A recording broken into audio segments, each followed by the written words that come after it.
welcome to Crossview Radio, weekly podcast for Wayne County. I'm John Marino, pastor of Crossview Church in Orrville. We exist to glorify God by exalting Christ and magnifying the gospel for the joy of all nations. Well, I took a little bit of a longer break from the podcast than I had originally intended, but we are back, and I wanted to kind of kick off the podcast here again with a topic that has been on my mind for quite some time now, and I would like to tackle the issue of social justice in our culture today and do my best to look at it through a biblical lens. And so let's go ahead and jump right in. In 1828, Louisiana sugar plantation owner Andrew Durnford purchased 14 slaves. One historian notes, quote, Durnford was known as a stern master who worked his slaves hard and punished them often in his efforts to make his Louisiana sugar plantation a success. By the time of his death, Durnford accumulated 75 slaves. One time, an engineer offered him $50,000 for the use of his plantation, but he refused and said that he could not, quote, give up control of his people, end quote. One writer said this about him, quote, Durnford frequently spoke or wrote contemptuously about his human property, saying that it was impractical to free slaves because they could not take care of themselves, and that it was unlikely that slaves could save up to buy their own freedom because, like their owners, they did not have the moral courage to deprive themselves of luxuries, end quote. Durnford also said that he could not liberate his slaves because, quote, self-interest is too strongly rooted in the bosom of all that breathes the American atmosphere, end quote. John Stanley was a wealthy slaveholder who lived in the early 1800s in Craven County, North Carolina. And Stanley collected slaves, and by 1820 he owned 32 household slaves, 15 of which were children. In addition to this, he owned 95 slaves that worked his fields, and he continued to add more slaves throughout the 1820s. William Ellison was a slaveholder who owned 63 slaves and 900 acres of land. One writer observes that, quote, not one of his slaves was allowed to purchase his or her own freedom, end quote. There were also women who owned slaves. It wasn't just men. One such woman had a sugarcane plantation and owned 152 slaves. We live in an age that exemplifies the error of Isaiah 5:20, woe to those who call evil good and good evil. Our current generation either ignores or even praises these slaveholders. Surprisingly, I read one article online where the author clearly stated that the slaveholder, Anthony Johnson's descendants, deserved reparations.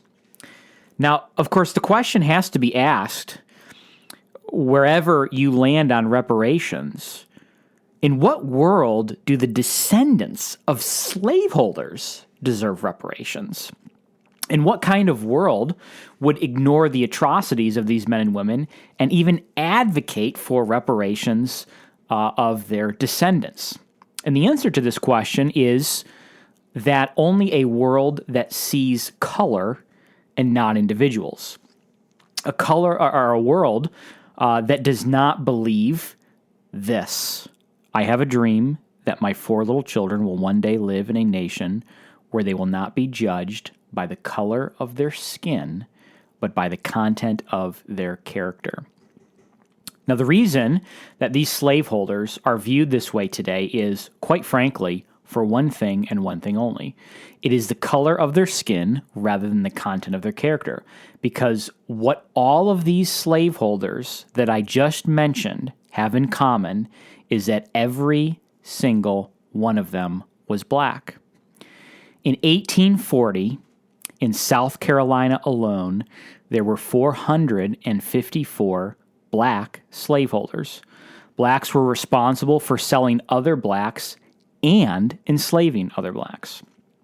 In his essay on this subject, Richard Halliburton Jr. writes that the census of 1830 lists 3,775 free Negroes who owned a total of 12,760 slaves. In the same essay, Halliburton also observes this. He says, "Yet at one time or another, free blacks owned slaves in each of the 13 original states, and later in every state." The history of this phenomenon is quite complicated, as motivations are hard to determine. It has been estimated that 42% of black slaveholders in 1830 only owned one slave. And it is furthermore assumed, and this is an assumption, but it is assumed that these are relationships of benevolence or philanthropy. In other words, a free husband might purchase his wife in order to protect her. But benevolence does not account for all of these situations. Carter G. Woodson was a black historian born in the late 1800s. He is currently listed on the NAACP website under the category of civil rights leaders. He did write a number of books on black history, and he tells us the accounts of both situations, that is to say, situations of benevolence and situations of oppression. One story he tells goes like this, quote, "Some of these husbands were not anxious to liberate their wives immediately. They considered it advisable to put them on probation for a few years, and if they did not find them satisfactory, they would sell their wives as other slaveholders dispose of Negroes. For example, a Negro shoemaker in Charleston, South Carolina, purchased his wife for $700, but on finding her hard to please, he sold her a few months thereafter for $750, gaining $50 by the transaction," end quote. A similar set of stories is told to us by Calvin Wilson.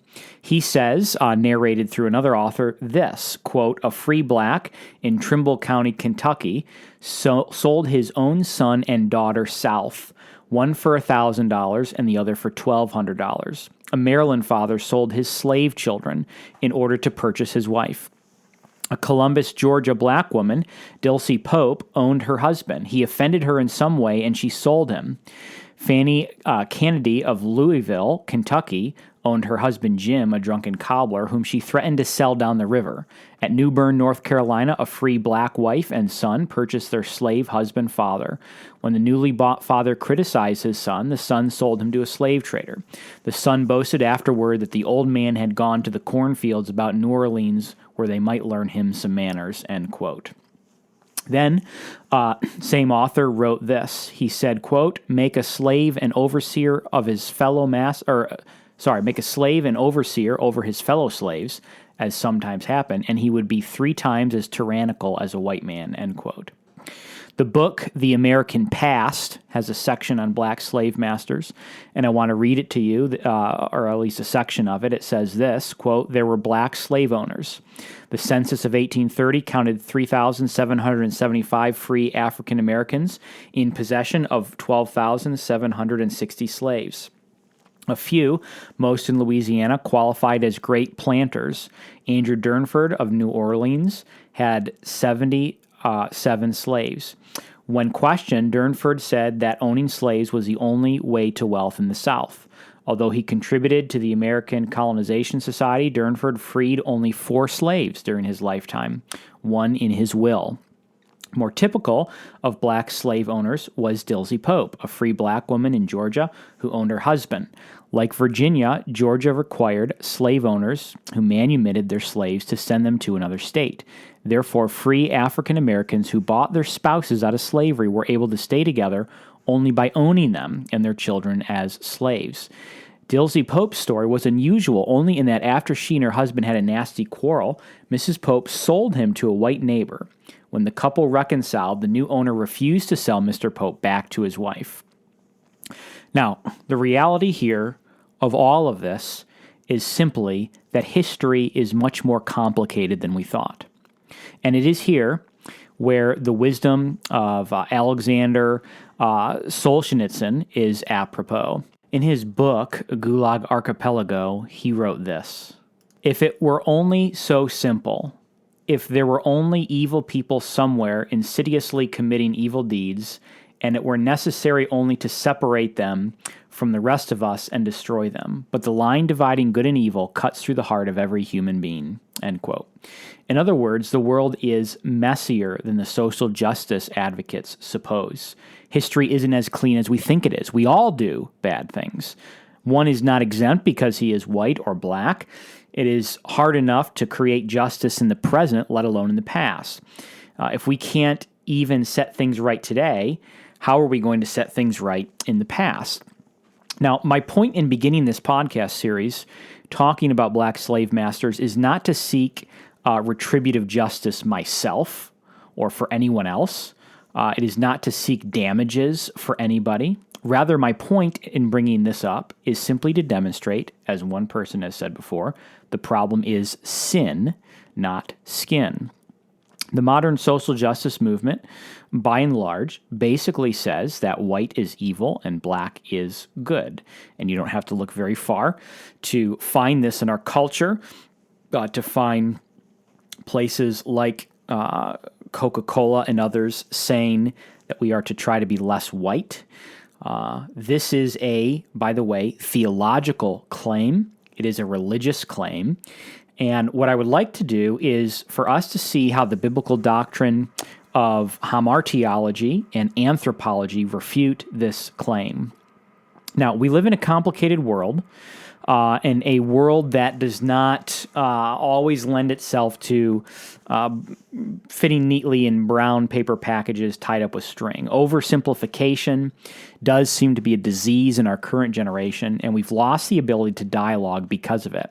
And so I want to spend the next several weeks discussing the social justice movement in America and in the American church. The social justice movement is a movement that has slowly been percolating in American colleges and universities for decades, and only recently has it become mainstream so that we see it every day on the evening news.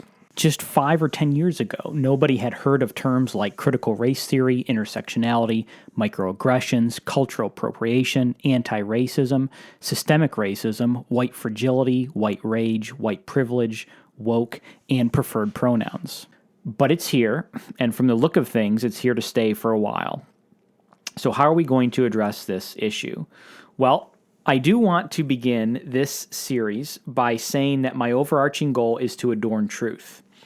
As Christians, we love truth supremely, and I want to emphasize and elevate the truth above all things. And one of the ways that I want to do this is by fairly representing my opponents.